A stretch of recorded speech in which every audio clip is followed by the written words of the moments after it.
Salut les mordus de vinyle, bienvenue sur la chaîne Vinyl Discovery, épisode 59. C'est fou ce qu'il y a comme gratin sur l'année 71, et on va continuer cette exploration avec un album que vous connaissez tous, Led Zeppelin 4. Alors il n'a pas de nom celui-ci, donc 4 en chiffres romains, aucun nom cette fois-ci pour cet album, qui va en effet succéder à Led Zeppelin 3, pour lequel donc Jimmy Page était assez déçu par l'accueil. Donc il a voulu ici placer vraiment la musique au centre et laisser place à l'imagination avec la pochette, ne pas laisser voilà, le nom du groupe, le nom des artistes. Voilà, il a vraiment laissé quelque chose d'assez vierge. Et donc on évoquera la pochette bien sûr tout à l'heure. Alors les petits malins français ont proposé une pochette plastique avec Led Zeppelin de marqué en énorme pour mieux vendre le disque. Donc ça c'était la petite anecdote pour l'album pressage original français. Et donc ici c'est un des albums les plus vendus de tous les temps. Le disque a notamment été disque de diamant aux États-Unis. Donc ça veut dire qu'il a vendu plus de 10 millions d'exemplaires rien qu'aux États-Unis, absolument époustouflant. Donc cet album a été enregistré à plusieurs endroits. Donc ils se sont arrachés, ils ont été très persévérants ici. Donc au Headley Grange, au Highland Studios et aussi au Sunset Sound de Los Angeles. Donc 3 endroits sur lesquels voilà, ils ont pu enregistrer ce magnifique disque. Donc tout le monde connaît Stairway to Heaven évidemment, l'une des chansons les plus emblématiques, qui est passée à la radio plein de fois. Et curieusement, ça n'a jamais été... il n'est jamais sorti en single en fait. Donc c'est une curiosité. Donc là, il y a aussi une controverse qui est connue avec le morceau de Spirit, Taurus. Donc Led Zeppelin ici a gagné le procès finalement, faute de preuves. Donc ils ont été en effet accusés de plagiat en 2016. Ils ont fini par gagner le procès. Bon, c'est vrai qu'il y a, étonnamment, il y a quelque chose quand même d'assez proche avec Stairway to Heaven. Mais bon, on a aussi le morceau When the Levee Breaks.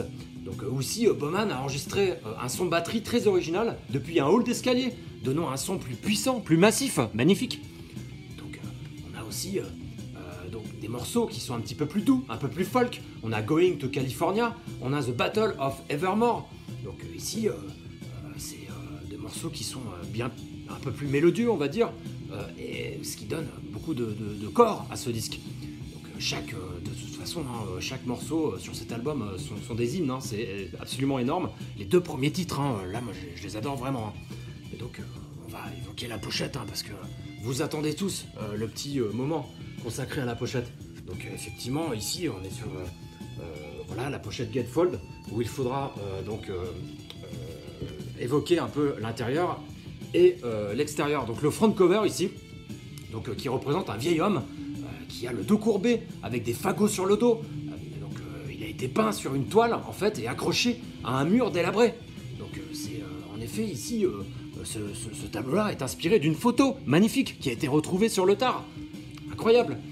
Donc ici on peut dire que ce cadre, ce tableau peut faire référence à une carte du tarot, le 10 de bâton, magnifique.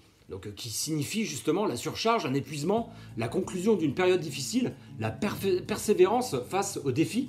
Donc c'est peut-être l'état d'esprit du groupe au moment d'enregistrer l'album.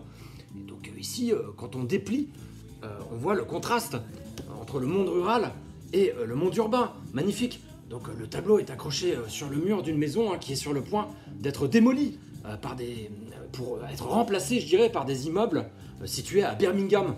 Donc magnifique, et là on a même, alors on la voit pas, c'est un petit peu trouble, mais là en fait on voit une affiche, c'est pour Oxfam, donc, où il est indiqué quelqu'un meurt de faim tous les jours. Donc ici c'est une façon de dire qu'il faut prendre soin de la terre, ne pas la piller, ne pas la violer. Donc ça c'était lors d'une interview accordée à Jimmy Page que ça a été bien sûr évoqué. Et donc l'intérieur de la pochette n'a rien à voir. Donc ici voilà, on est sur un personnage absolument saisissant. Alors on voit un délicieux personnage là, avec une lanterne, au sommet d'une montagne. Donc en fait, ce vieil homme sage est en réalité l'ermite qui apporte la lumière à un moment décisif avec sa lanterne. C'est l'incarnation de ce que représente ce disque, à un moment de la carrière du groupe. Donc l'ermite est la 9e carte du jeu de tarot, qui représente l'introspection. Le temps est compté, il y a une prise de recul sur ce qui est le plus important dans la vie, donc avec l'ermite. Donc magnifique. Donc ici nous avons aussi des choses à dire sur ce disque, décidément. On a la sous-pochette qui nous montre des symboles. Bon, c'est les seules choses que l'on a à regarder finalement sur la pochette, en dehors des 2 photos. Donc ici, ces symboles, ça signifie quoi en fait? Donc ils ont été choisis par chaque membre. Chaque symbole va représenter un membre. Donc John Paul Jones, donc, lui a choisi un symbole issu du livre de Rudolf Koch. Donc un cercle et 3 ogives qui symbolisent la confiance et la compétence. Ce qui m'étonne pas, hein, parce que c'est quand même un bassiste très tranquille, très posé. On a John Bonham, évidemment, hein, lui qui est vraiment le dindon de la farce. Donc avec les 3 cercles, donc, qui représentent la trinité celtique. Donc père, mère, fils, l'égalité, l'éternité, l'indivisibilité. Mais aussi, c'est le symbole de la marque de bière Ballantine, pour lequel il était très friand. Et puis, bien sûr, on peut associer ce symbole avec ces 3 cercles à sa batterie. Quand vous regardez de haut, en fait, ça représente les fûts. Donc il y a peut-être, voilà, c'est ça qui permet de dire que John Bonham a choisi ce symbole. Et puis on a Robert Plant, donc avec la plume encerclée. Donc ici, ça fait référence à la déesse égyptienne Maat, donc déesse de la vérité, de l'harmonie, de l'équilibre. Et la plume en fait peut s'apparenter aussi au stylo, puisque Robert Plant bien sûr était le parolier. Et donc Jimmy Page enfin, là où c'est le symbole le plus difficile à décrypter. Donc il y a plusieurs interprétations, certains vont dire qu'il y a un côté satanisme avec le zozo. Et donc Page dira que ça représente Saturne, donc la planète dirigeante de son signe solaire Capricorne, le symbole du travail acharné, donc ce qui représente bien sûr Jimmy Page. Donc voilà ce que je pouvais vous dire sur ce magnifique disque absolument démentiel, qui est folk, prog, rock, hard rock, voilà, qui est une mine d'or de sucrerie, on va dire. Et là, je suis absolument conquis par ce que nous sommes en train d'écouter. Donc qu'est-ce que c'est que ce son très psychédélique, très étrange? Donc, en effet, on est sur un album paru chez Vertigo, The Second of May Blitz, paru en 71, magnifique, un trio anglais-canadien, avec notamment Tony Newman, batteur. Donc, lui, en fait, c'est une pointure, hein. J'essaie de vous le retrouver. Donc là, Tony Newman, ici, il a notamment été le batteur sur l'album Freeman Army 2. Il a aussi, surtout, été le batteur de David Bowie dans Diamond Dogs, magnifique. Et puis de Mark Bolan sur un de ses albums, The Dandy in the Underworld, il me semble. Donc ici, cet album a été enregistré au Air Studios de Londres, donc, qui a été bien sûr fondé par le légendaire George Martin, producteur des Beatles, évidemment. D'ailleurs, George Martin, il aura aussi créé un Air Studio à Montserrat, donc sur la petite île anglaise aux Caraïbes, qui connut un sort triste après un événement climatique terrifiant. Voilà, donc en tout cas, le nom du groupe, May Blitz, pourquoi il s'appelle comme ça? Alors bien sûr, ça fait référence à la campagne de bombardement allemande entre le 7 septembre 1940 et le 21 mai 1941. Ça a été évidemment un échec stratégique terrible pour les Allemands. Ils sont d'ailleurs, ils ont retourné leurs armes, on va dire, contre les Soviétiques par la suite.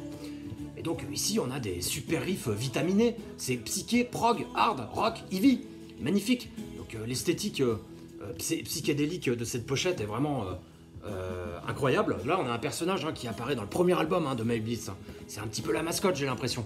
Donc c'est un dessin qui est signé Tony Baignon, donc un dessinateur connu pour son style abstrait, des personnages excentriques, très originaux, avec des têtes d'oiseaux, des chapeaux haute forme, des costumes extravagants. Et donc ici, on retrouve vraiment cette patte qui évoque la transcendance, l'expansion de conscience, voilà, libérer du stress. Et là, on a effectivement la transformation des personnages, les vêtements, les têtes, voilà, c'est terrible. On est vraiment sur la période psychédélique, magnifique. Mais cet album-là, il est vraiment percutant. Il y a des morceaux qui sont un petit peu plus doux, mais ça cogne vraiment sur certains morceaux de cet album. Et pour ceux qui aiment effectivement tout ce qui est hard rock, heavy, prog de l'époque, là vous serez servis.